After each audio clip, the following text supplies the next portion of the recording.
Hello friends, मेरा नाम है अनिल और आप सभी का स्वागत है हमारे यूट्यूब चैनल पे। और आज की वीडियो में हम करने वाले हैं QEX-SF सिरप का रिव्यू और QEX-D सिरप का रिव्यू। देखेंगे दोनों में डिफरेंस क्या होता है और दोनों का यूज क्या होता है। चैनल पे नए हो सब्सक्राइब कर लीजिए और बल वाले घंटे को दबा दीजिए ताकि आने वाले सारे वीडियो की नोटिफिकेशन आपको मिले सबसे पहले। देखिए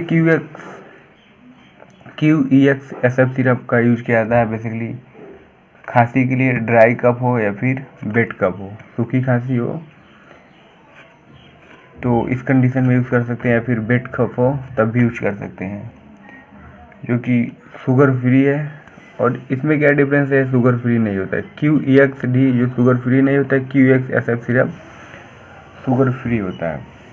अब बेसिकली इसकी कंपोजिशंस की बात कर लें तो इसमें एम्ब्रोक्सिल हाइड्रोक्लोराइड, टर्बिटोलिन और ग्वानिफिनेसिन कंपोजिशंस होते हैं। ये 100 ml का है। अगर इसकी हम प्राइस की बात करें तो 78 रुपये में आपको बहुत ही आसानी से किसी भी मेडिकल स्टोर पे मिल जाएगा। अगर इसके हम प्राइस की बात कर लें तो इसका प्राइस 74 रुपये है, जो कि ये भी आपको किसी भी मेडिकल स्टोर पे बड़े आसानी से मिल सकता है। अब इसमें कंपोजिशंस की बात कर लें, ये भी बेसिकली खांसी, बलगम, कफ कंडीशन में यूज किया जाता है। QEX-D सिरप, इसमें कंपोजिशन है डेक्सामेथोफेरान हाइड्रोब्रोमाइड, क्लोरोफेनेमाइड, मैलेट और फिनाइलएल्पिनिल हाइड्रोक्लोराइड सिरप। तो थोड़ा सा कंपोजिशन में डिफरेंस है और थोड़ा सा यूजेज में हल्का सा डिफरेंस, बस ये शुगर फ्री होता है या शुगर फ्री नहीं होता है। इसका प्राइस 78 रुपये है, इसका प्राइस 74 रुपये है। दोनों 100 ml का सिरप है। अब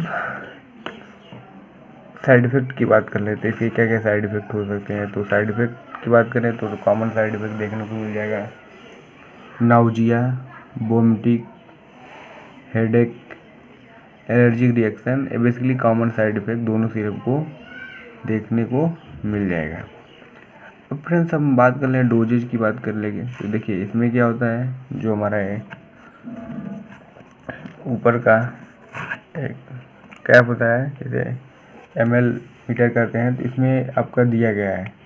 देखिए यहाँ पे 10 ml, 5 ml, 2.5 ml।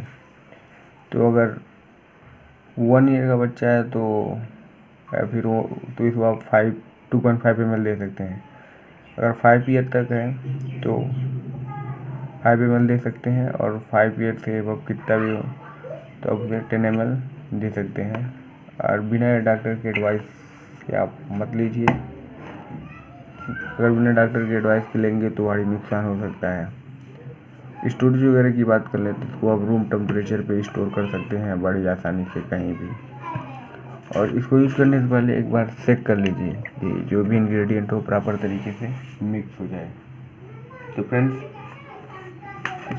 आज की वीडियो में हमने दिया QEX-SF सिरप का रिव्यू और QEX-D सिरप का रिव्यू। अगर इससे रिलेटेड कोई भी इन्फॉर्मेशन चाहिए तो आप हमें कमेंट सेक्शन में पूछ सकते हैं, और चैनल पर नए हों तो सब्सक्राइब